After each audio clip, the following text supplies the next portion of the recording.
Aquí comienza Paralímpicos, el podcast del Comité Paralímpico Español.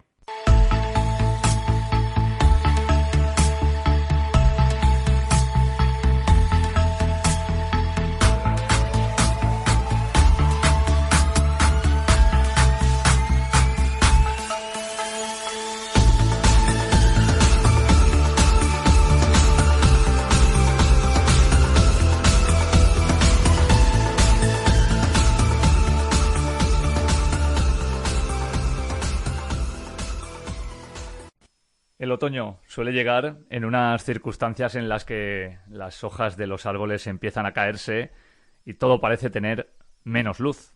Pero en realidad, a lo que nos estamos acostumbrando, primero es a que el otoño se convierta en veroño por las altas temperaturas, pero también al hecho de que no sean de hoja caduca, sino perenne, los éxitos de nuestros y nuestras deportistas paralímpicos y paralímpicas.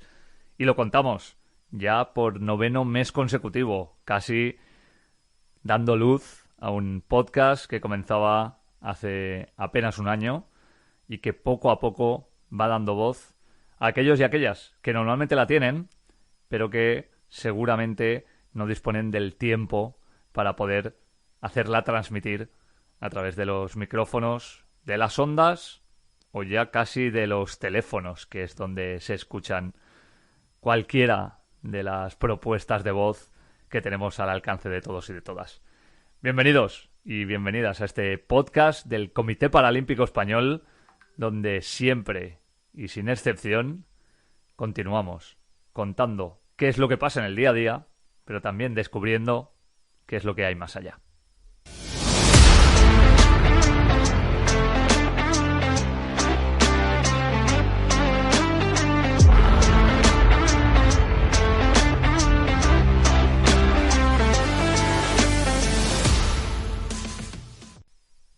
Se producen muchas noticias y la mayoría buenas, y en realidad prácticamente ninguna se nos escapa, pero por si acaso, siempre de la mano de Isabel Domínguez, que es parte del equipo de comunicación del Comité Paralímpico Español, que por cierto ha estado este mes en París inspeccionando lo que serán los Juegos de 2024. Como decíamos, para que no se nos escape ninguna, Isabel nos trae siempre este noticiario rápido en el que resumimos la actualidad de los últimos 30 días. Varias competiciones internacionales, el inicio de las ligas y mucha actividad institucional protagonizan la actualidad de este mes de octubre. Con 7 medallas españolas, el Campeonato del Mundo de Ciclismo en Pista bajó el telón a una gran temporada en la que la selección nacional ya había sumado otros 11 metales en los mundiales de carretera. En el mismo velódromo que albergará los Juegos Paralímpicos de París 2024 destacaron Ricardo Ten, Eduardo Santas y Maurice Card. La Copa del Mundo de Triatlón de Turquía, última gran prueba internacional antes de los Campeonatos del Mundo de Abu Dhabi, dejó 4 medallas para España. Los oros se los llevaron Dani Molina y Marta Francés y las platas Andrea Miguélez y Cristina Miranda. La Liga de Baloncesto en Silla de Ruedas ha resucitado una vieja rivalidad, la de Amiab Albacete e Ilunion de Madrid, que comparten liderato tras comenzar el curso como campeón y subcampeón de la Supercopa. Después de 4 jornadas, marchan al acecho Fundación Aliados de Valladolid, Vidaideac Bilbao, FDI Villa de Leganés y UCAM Murcia. También ha comenzado este mes la Liga de Rugby en Silla de Ruedas, en la que el BUC de Barcelona conserva de momento su dominio histórico. En el grupo norte compiten también Adapta Zaragoza, Spartan de Granollers y Zucenac de Vitoria, mientras que en el sur, que aún no ha debutado, figuran FLM Madrid, Quijote Rugby de Illescas, Sevilla Quad Rugby y Lobos de Valencia. En octubre también han sido numerosas las concentraciones para preparar a corto o medio plazo los próximos campeonatos del mundo. Los judocas, las jugadoras de baloncesto en silla de ruedas y los equipos de promesas Veralia de tenis de mesa y Allianz de deportes de invierno han sido algunos de los participantes. Dingo Natura, patrocinador del Plan ADOP y del equipo de promesas paralímpicas de piragüismo, llevó un poco más allá su compromiso con el deporte de alto nivel mediante la entrega de las nuevas embarcaciones que utilizará la selección española en sus próximos compromisos internacionales. Un año más, los deportistas beneficiarios del Plan ADOP que estén cursando estudios universitarios o de posgrado podrán optar a las becas Fundación Iberdrola España, dotadas con hasta 5.000 euros. El plazo para solicitarlas concluye el 28 de noviembre.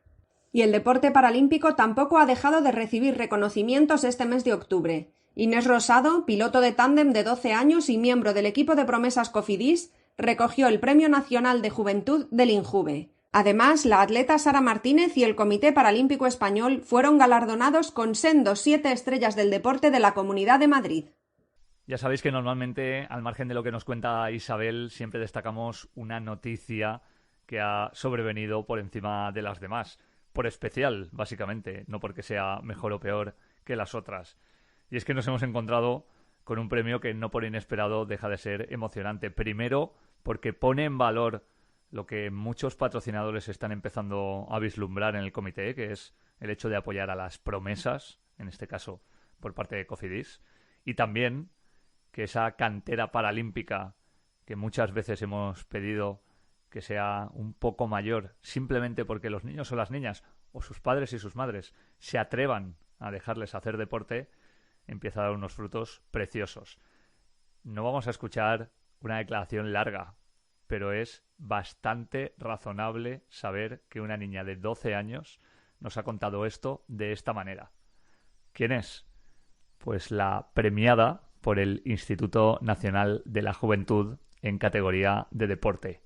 Inés Rosado, ciclista y piloto del tándem que forma con la ciclista ciega Lucía Peña.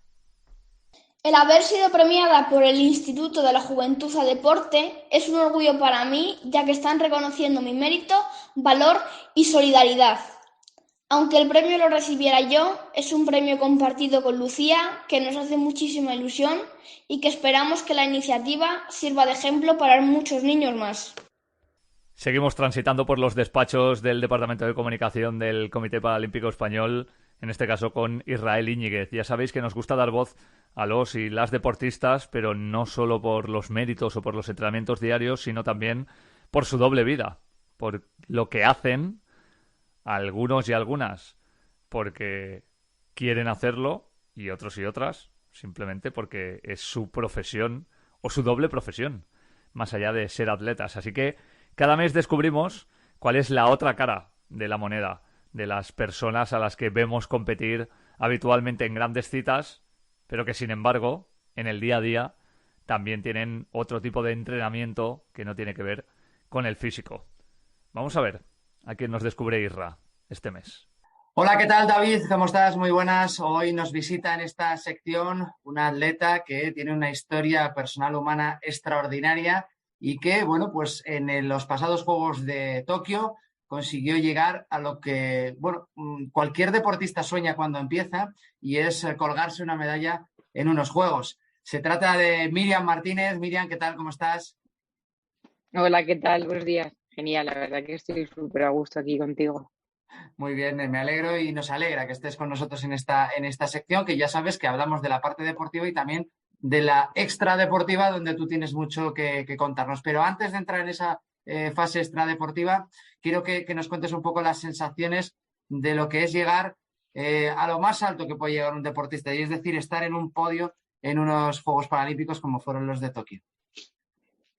Bueno, la verdad que ese momento estás un poco incrédula, ¿no? No te crees lo que te está pasando y tu sensación es totalmente de estar en una nube, ¿no? O sea, no eres consciente para nada de lo que has llegado a lograr o lo que has alcanzado. Lo vas un poco digiriendo al cabo de los días, como va pasando el tiempo, y la verdad que cada vez te quedas más en shock. Creo que ese momento de recoger la medalla es el momento cumbre que puedes tener en tu carrera deportiva, ¿no? Las veces que se haga realidad, porque hay deportistas, nuestros compañeros, que recogieron 2 y me parece alucinante. Si con una yo me quedé en shock, 2 no me puedo llegar ni a imaginar. Pero ese momento creo que estás en shock y lo único que tienes es una felicidad que te recorre por las venas tremenda, ¿no? Y te acuerdas un poco de todo lo que has hecho para llegar ahí, y es una manera de satisfacer a grandes rasgos todo lo que has dejado atrás para ponerte en ese cajón, ¿no? Antes de que llegara aquel derrame cerebral y luego dedicarte al deporte paralímpico, previamente tú eras deportista de alto nivel en, digámoslo, deporte olímpico, en este caso el fútbol sala, ¿verdad? Sí, Sí, jugaba fútbol sala desde pequeña. Había practicado fútbol desde bien pequeña.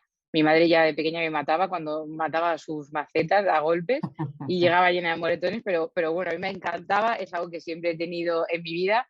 Y bueno, tenía a la par el atletismo con mi padre, pero siempre tiraba muchísimo más hacia el fútbol. Y bueno, luego ya cuando cumplí la mayoría de edad, que a mi madre no le gustaba nada el fútbol, tuve que cumplir 18 para poder jugar de manera profesional porque mi madre no me dejaba, ya decidí dedicar casi todo mi tiempo, compaginándolo con los estudios, al fútbol sala, la verdad. Y desde pequeña es que lo había hecho, era algo que era automático, vamos. Ujú. Hay que llegar también a la faceta o a duplicar las actividades, ¿no? En esa etapa tú compaginabas con estudios de ingeniería, lo cual, lo Ujú. hablamos con muchos compañeros tuyos, no es nada fácil compaginar el deporte de élite con estudios tan importantes como el que tú llevabas a cabo. ¿Cómo fue aquella época? Pues la verdad que tenía que dedicar muchísimo esfuerzo a concentrarme en lo que estaba haciendo en cada momento, ¿no?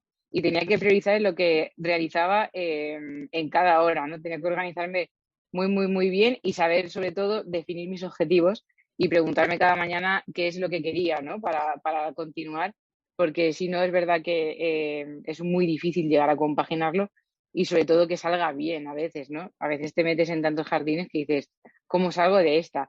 Cuando algo te gusta tanto como es el deporte, para mí, y sobre todo lo que estudiaba, al final se hace fácil.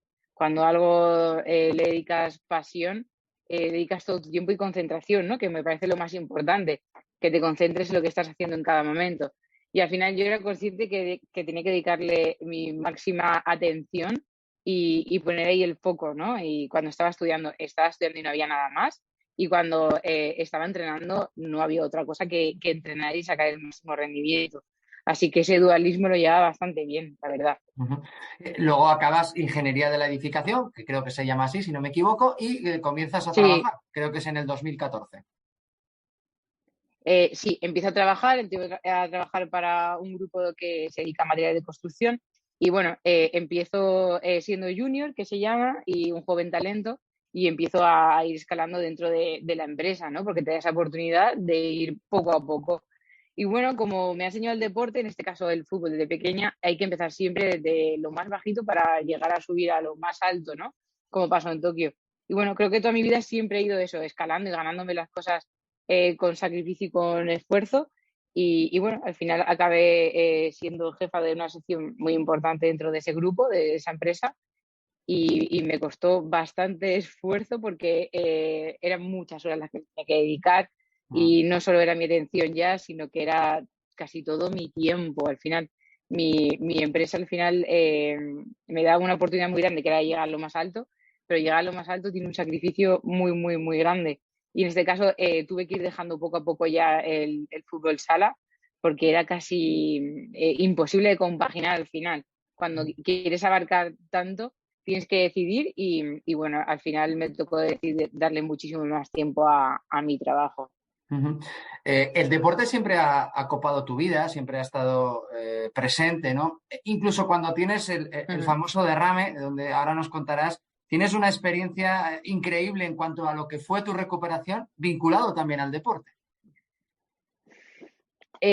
Sí, la verdad que en el momento en que eso me pasa es el momento cumbre de profesional, porque ya he llegado a casi lo más alto que se puede llegar en ese grupo, en esa empresa, y de repente me pasó en Bilbao, que era algo que yo deseaba que pasase hacía muchísimo tiempo, quería vivir en el norte, era como un objetivo de vida profesional, Mm. y a las 48 horas exactas me pasó. No pude disfrutar nada de lo que era esa experiencia, porque fueron 48 horas y ya entraba en ese hospital, en el IMQ. Y bueno, fue una gran sorpresa mirar por esa ventana en la UCI y saber que estaba el San Mamés detrás de mi habitación. Y bueno, fue una manera de recuperar quién era yo, porque en esas 48 horas había perdido el norte totalmente de lo que me había pasado en la vida, ¿no? Cuando tienes ese daño cerebral, pierdes todo porque se te pone la vida al revés. Y fue como recuperar quién era yo, gracias a ver a ese estadio, ¿no? Cuando vi San Mamés, recuperé quién era Miriam Martínez y creo que desde ese momento no se me ha olvidado otra vez. Ujú. Y el deporte continúa siendo una pieza fundamental porque lo hablamos muchas veces con vosotros, con los deportistas paralímpicos, que el deporte da una segunda oportunidad. Y a ti te la dio, en este caso, no a través del fútbol, pero sí a través del atletismo. Sí, yo siempre he dicho que lo más importante de esta vida es dar una oportunidad, ¿no? A todo, a ti misma y a la gente que te rodea. Y en este caso tenía que hacerlo de esas dos formas, a lo que me rodeaba en ese momento, que era la enfermedad, y a mí misma, que yo no era la enfermedad, ¿no? Y era algo que tenía que tener muy claro. Y la manera de superarme era dándome esa oportunidad con paciencia y sobre todo con muchísimo cariño, ¿no? El deporte a mí, por ejemplo, me hizo no tener que demostrar más en mi vida y simplemente mostrar cómo era el mundo, ¿no? Porque al final creo Ujú. que en Tokio mostré quién era y no tuve que demostrar nada, gracias a Dios, y nadie me impuso nada ni me han dado una obligación, ¿no? Entonces, esa manera de poder mostrarme simplemente siendo yo con pasión, creo que solo te lo puede dar el deporte en este caso. Y es mucho más que una oportunidad porque fue tener vida otra vez cuando me la habían quitado. Ujú. Y luego la vida ha recompensado en este caso con una medalla de plata en unos juegos, que es algo grandioso, que eso no te lo va a quitar nadie, que ahí lo tienes y que, bueno, pues da la prueba eficiente, ¿no? de que hay una segunda oportunidad. Pero no contenta con eso, entiendo que eres una persona súper inquieta y no te has quedado ahí, sino que ahora sigues compaginando con estudios. Ahora creo que estás haciendo psicología. Eso es. Bueno, yo siempre he dicho que aprender es de las cosas más bonitas que hay en esta vida, ¿no? Y que no ocupa lugar, es que siempre dicen. Ahora le encuentro el sentido, ¿no? Soy una persona muy inquieta en todos los sentidos y igual que hago deporte, me gusta luego tener ciertos conocimientos. Y bueno, creo que en este caso la psicología me puede ayudar muchísimo a entender muchas cosas, incluso de mi enfermedad. Y bueno, es algo que quién sabe si luego me dedico a ello, ¿no? Cuando termine el deporte, incluso cuando luego quiera compaginarlo. Creo que siempre hay que tener inquietudes y caminos nuevos que abrir y en este caso me lo permite. Ujú. Pues veremos dónde acaba esa faceta profesional de Miriam, si en la psicología o tú vas a ver dónde, pero desde luego que aprovecha el tiempo al 100%. Miriam, que muchísimas gracias por estar en este podcast de Paralímpicos, que te mandamos un abrazo fortísimo porque sabemos que este año está siendo un pelín complicado, que la recuperación llegue al 100% y que te volvamos a ver en la pista de atletismo, ¿de acuerdo? Muchas gracias, gracias a vosotros. He estado súper a gusto. De ser una promesa del baloncesto pasó, a causa de un accidente, a convertirse primero en un deportista muy relevante y luego en un entrenador tremendamente eficiente. Ya sabéis que nos gusta dar voz a las personas que están en el segundo plano, a guías, a entrenadores, a entrenadoras que ayudan a que los éxitos del deporte paralímpico español continúen llegando. Así que hoy queríamos conversar y descubrir cómo ha sido la trayectoria, él nos lo cuenta, de Kini Carrasco. Pues bueno, la verdad es que mi inicio en el deporte paralímpico lo conozco hace muchísimos años, ¿no? Mi inicio fueron, como siguen siendo, de deportista hace ya 36 años. Empecé después de tener un accidente de circulación, el cual me amputó el brazo izquierdo. Y a partir de ahí, bueno, pues empecé a conocer lo que es el mundo paralímpico en todas sus modalidades, ¿no? Creo que he vivido el cambio de lo que es este deporte, he vivido sus inicios y creo que estoy viviendo el presente tan impresionante que tiene, ¿no? Creo que hay que valorar muchísimo el trabajo que está haciendo el Comité Paralímpico para que nuestro deporte pueda evolucionar de la manera que ha evolucionado, ¿no? Mi cambio, por decirlo de alguna manera, o lo que me llevó a pensar en que podría ayudar a deportistas que se están iniciando, en este caso, bueno, con el programa de promesas paralímpicas en triatlón, bueno, pues es mi experiencia y sobre todo el amor que le tengo a este deporte, ¿no? Y también saber un poco que, bueno, que quizás cuando más se necesita el apoyo de alguien que tenga experiencia, que alguien que pueda guiarlos en lo que es una trayectoria o una carrera deportiva importante, pues es alguien que tenga experiencia, ¿no? Y entonces me motivó eso, ¿no? Poder a estos chicos y no tan chicos deportistas, pues intentar formarlos, trasladarles mi experiencia, trasladarles mis conocimientos Y creo que ese fue el mayor motivo, ¿no? Creo que tener a alguien que te lleve de la mano es muy importante, ¿no?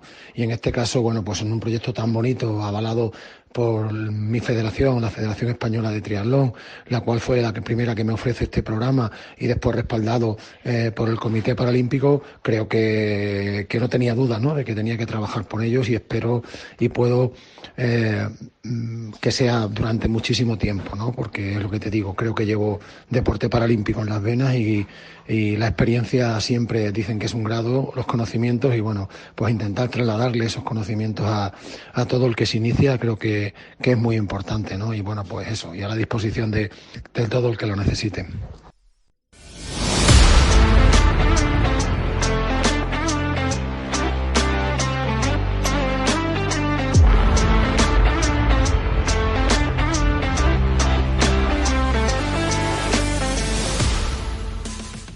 Ya sabéis que cerramos siempre este podcast del Comité Paralímpico invitando a hablar a dos deportistas de élite. Uno de ellos es el director de comunicación del Comité Paralímpico Español y, por ende, además, una persona que ha participado en diversos juegos como Luis Leardi, y el otro o la otra siempre es la sorpresa que nos guardamos para el final, no solo por lo legendario o legendaria que pueda ser, sino también por el hecho de visibilizar lo que en su momento y con muchas más dificultades de las que existen ahora mismo, por suerte para los atletas y las atletas que ahora tienen la oportunidad de acceder al Comité Paralímpico, pues abrieron puertas y tuvieron que hacer cosas que hoy pues muchas veces nos parecerían impensables y que no están, a pesar de todo, aunque nos hagamos mayores, tan lejos en el tiempo.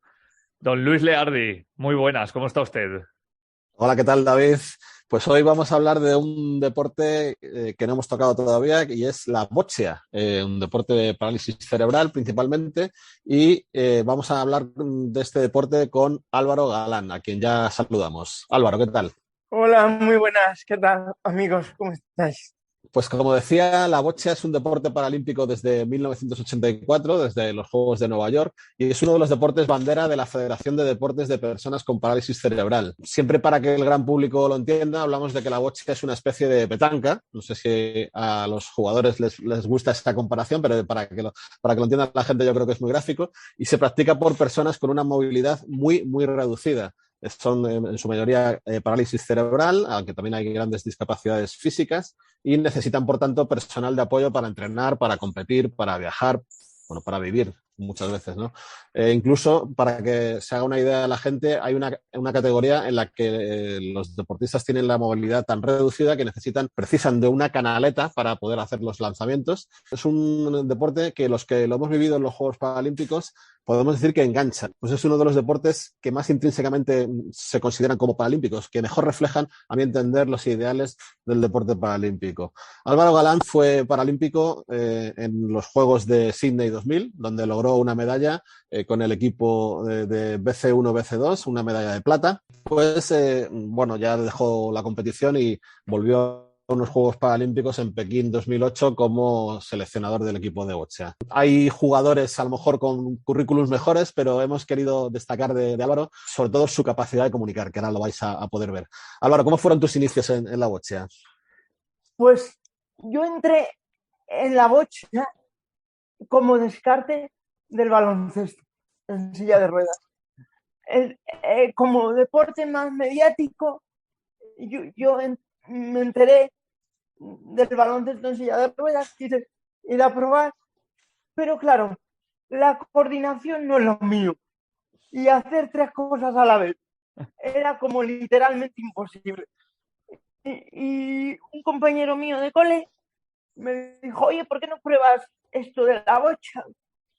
Y oye, fui a ir a probar un día en el entrenamiento y vi que la bocha se ajustaba a mí como el guante de Rita Hayworth en la película. Aquí hay mucho millennial, diremos que la película es Hilda, por si alguien no se ha ido al cine clásico o no tiene la cultura suficiente para haber visto aquella peli, que hoy, por cierto, tendría ciertas reminiscencias que seguramente le impedirían ser emitida. Pero este es otro tema. Adelante, Luis. Decía Álvaro que esos fueron tus principios y te llevaron nada menos que a unos Juegos Paralímpicos en el año 2000 en Sydney. ¿Cómo viviste esos Juegos? Bueno, desde mi comienzo hasta llegar a los Juegos Paralímpicos, pasé por todas las etapas, ¿no? Desde entrar en el deporte buscando amigos, buscando relacionarme, a pasar por la mejora continua y el rendimiento.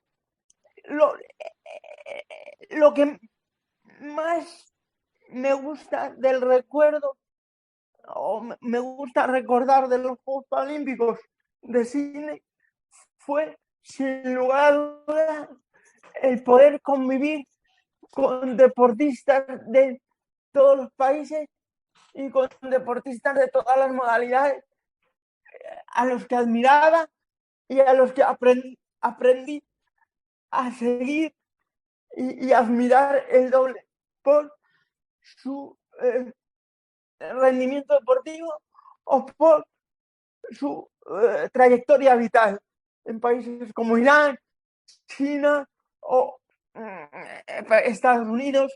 En fin, la riqueza de la multiculturalidad y la diversidad humana.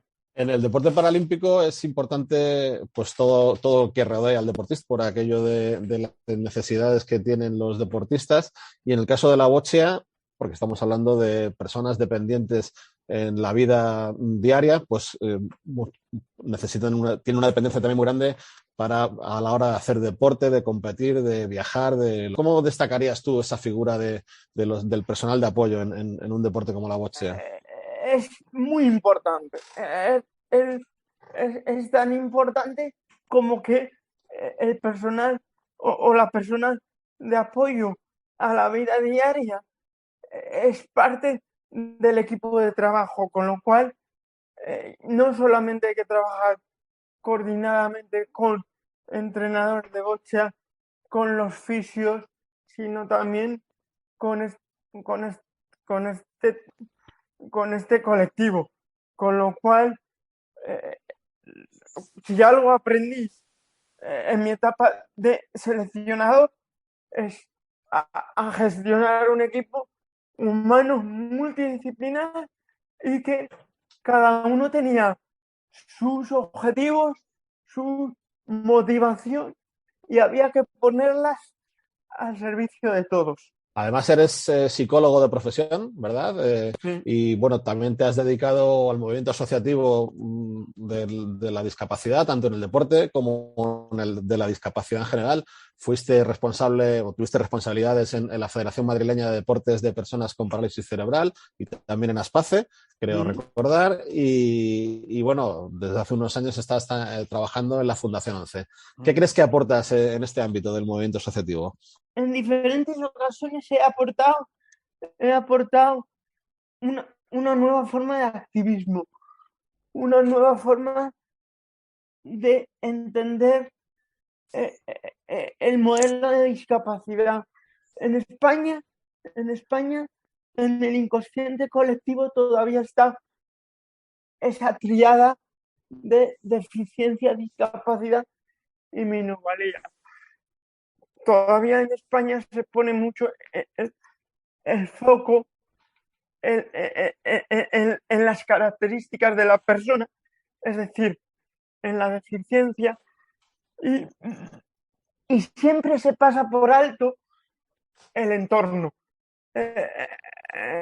Muchas veces se cree que el entorno es inamovible porque es obra y gracia de Dios.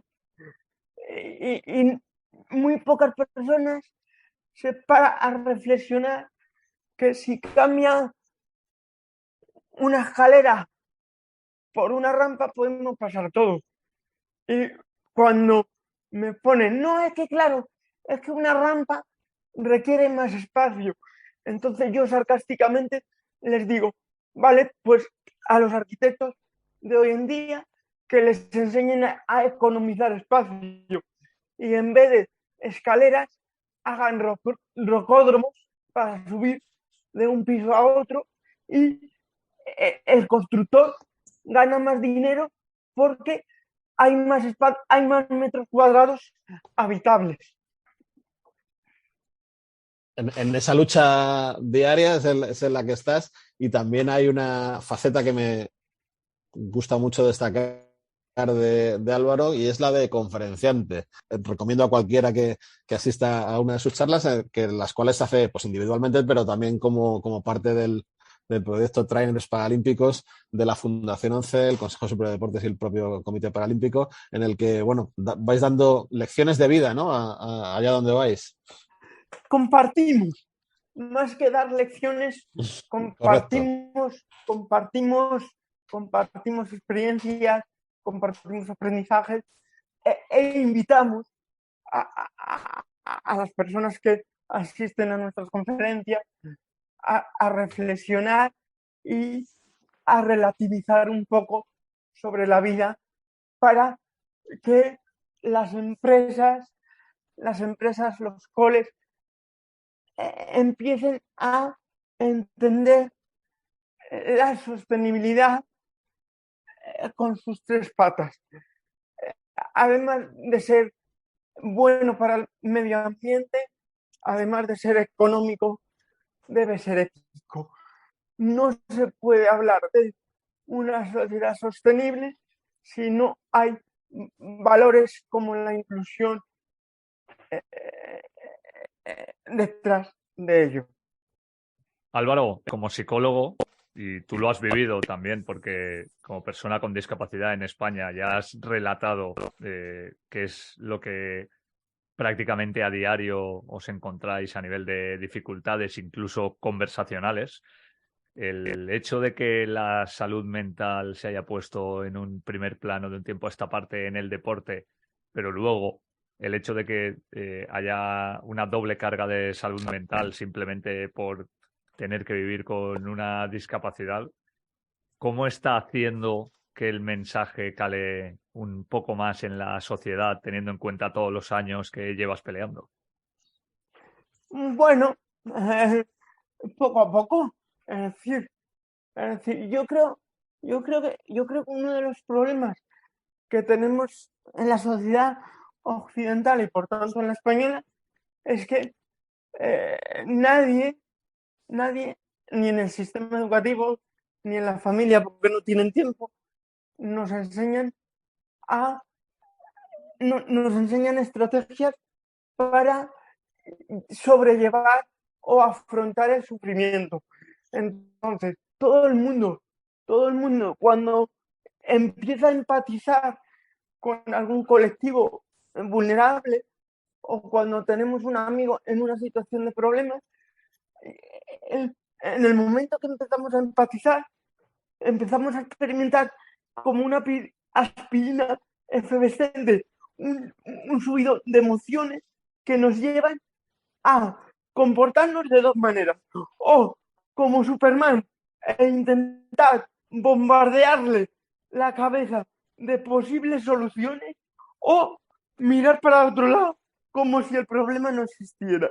Álvaro, ya para ir terminando, una pregunta que le hacemos a todos los que pasan por aquí es: ¿cómo has visto la evolución del deporte paralímpico desde que te colgaste tu medalla? Bueno, también me gustaría que nos contaras qué sentiste cuando te colgaste tu medalla en el año 2000 en Sydney, y sobre todo, ¿cómo has visto la evolución desde entonces, desde ese año 2000 hasta la actualidad del deporte paralímpico?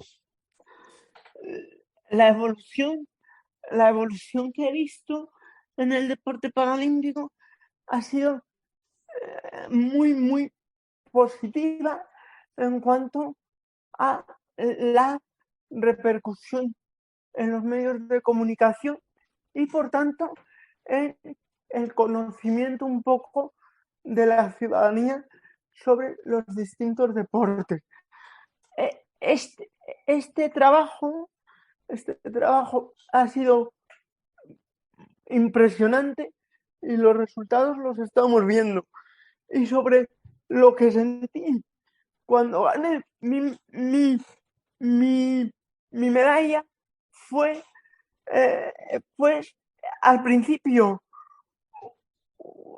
una enorme tristeza porque tuvimos la medalla de oro ahí en la palma de la mano, nos la quitaron en el último minuto, por así decirlo, y luego a medida que fue pasando los días, en ocasiones siento que soy como el Madrid de los Yeyes.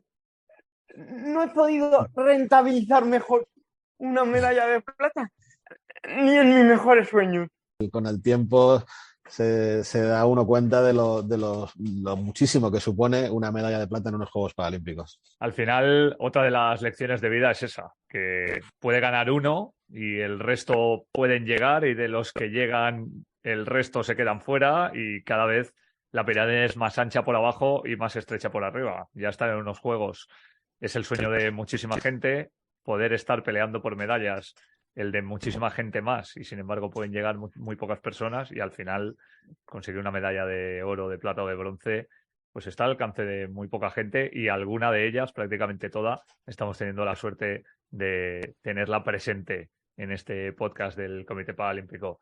Álvaro, ha sido un placer. Yo, en cuanto vengas por Valencia, no me pierdo tu charla otra vez. Además, estoy deseando llevar a mis hijas a que te conozcan y a que te escuchen. Muchísimas gracias por contar cómo eran aquellos Juegos, cómo sigue siendo trabajar en el mundo paralímpico, y por encima de todo, por demostrar que más allá de que se rentabilice o no una medalla, no solo hay esperanza deportiva para muchas personas, sino esperanza laboral también para muchas de ellas después de esa fase deportiva que es preciosa. Seguiremos hablando. Correcto. Un abrazo fuerte. Pues estamos en contacto. Muchas gracias, Luis, y por no haberme hecho preguntas difíciles. Y David, muchas gracias por este tiempo tan ameno que hemos pasado. Un mes más os decimos hasta luego, que no adiós, teniendo en cuenta todo lo que queda por venir, teniendo en cuenta que estamos a menos de 2 años, como ya decíamos al principio, para los Juegos Paralímpicos de París, que este año ya nos han contado cómo va a ser la ceremonia inaugural a través de un vídeo maravilloso. Y además de todo esto, hay muchas cosas que todavía debemos y contaremos, como por ejemplo lo que espera en un otoño que en teoría tiene que ser un poco más frío, y prácticamente en la llegada del invierno, que será a las puertas de cuando volvamos dentro de un mes, en este podcast del Comité Paralímpico, que siempre busca inspirar y, por encima de todo, tener la posibilidad de dar voz a la gente que nos importa. Paralímpicos, el podcast del Comité Paralímpico Español.